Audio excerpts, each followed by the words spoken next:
Good morning guys sa inyong lahat guys. At andito tayo ngayon guys sa parting Makati na kung saan guys is mayroon tayong binabang pasahero dito. So galing kaming Quezon City guys at napaka-traffic yung dinaanan natin. So nasa EDSA guys, napakahaba ang traffic. So ngayon guys is binaybay namin yung EDSA papunta dito sa Makati. So nakarating din kami sa wakas at ngayon kasalukuyan nandito ako ngayon sa puno ng kahoy guys, naka-standby dahil medyo mainit na at masakit na yung araw guys sa balat pag tumama, kaya medyo sumilong muna ako rito banda.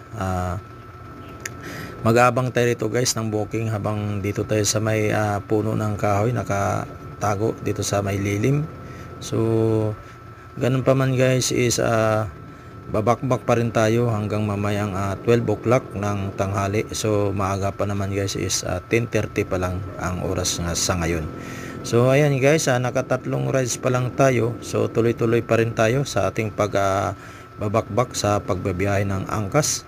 So ganun pa man guys, huwag nyong kalimutan guys i-like and share and follow ang aking YouTube channel na Tropang Vloggers.